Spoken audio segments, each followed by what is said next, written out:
having a network of peers was, invaluable to me as a resource. And I had a woman who was a consultant that we worked with as we were standing up a lot of our infrastructure, who I was very fortunate was involved in the AFP and told me about it right at the very beginning of my taking over this position. So I started by going to some of the local roundtables and doing some of the virtual roundtables and listening to some of the, training programs that were out there on specific topics. And, through that, I was able to ask a lot of questions. I was able to listen a lot, and I was able to develop a network of peers that I could call and ask things to on a more one-on-one basis. And so that benchmarking was really valuable to me.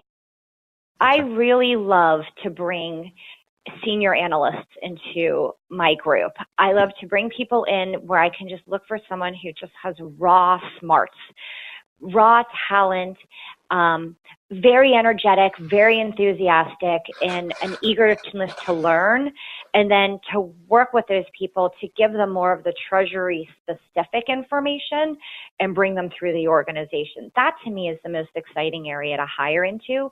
But I do think also as you move up and you need to bring people in at a more senior level, not every person on the team comes in as a staff or senior person and moves up the ranks. Sometimes you have to airdrop someone in at a higher level. Mm-hmm. And as you get to those higher levels, that's when I do think specific Treasury experience, specific skill sets, involvement through the AFP,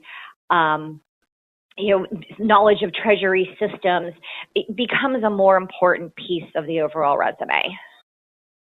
I do think life is about finding your happiness. And I think that means very different things at different points for everybody. And, I had a lot of tremendous energy and enthusiasm in all the years that I was in Carlisle, and building that department was just an incredible experience for me and something that I had a continuous sense of pride about.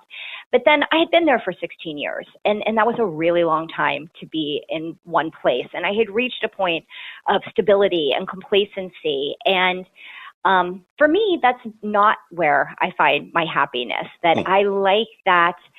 I like the chaos. Someone had said to me, it's really important to be able to play in traffic. And that those words sort of echo through my head constantly as I think about what I'm doing now. And so I sort of took the puzzle of my life and I threw it up in the air, and all the pieces have kind of rained down in different spots because I'm now commuting and coming up to New York. So I've had to find a different arrangement in terms of work-life balance and the time I'm spending with my family. I am back to scratch again at a younger organization where we're building out the Treasury functions, which is just tremendously exciting for me. I am meeting all new people who are just amazing and bright, and I have so much that I can learn from them.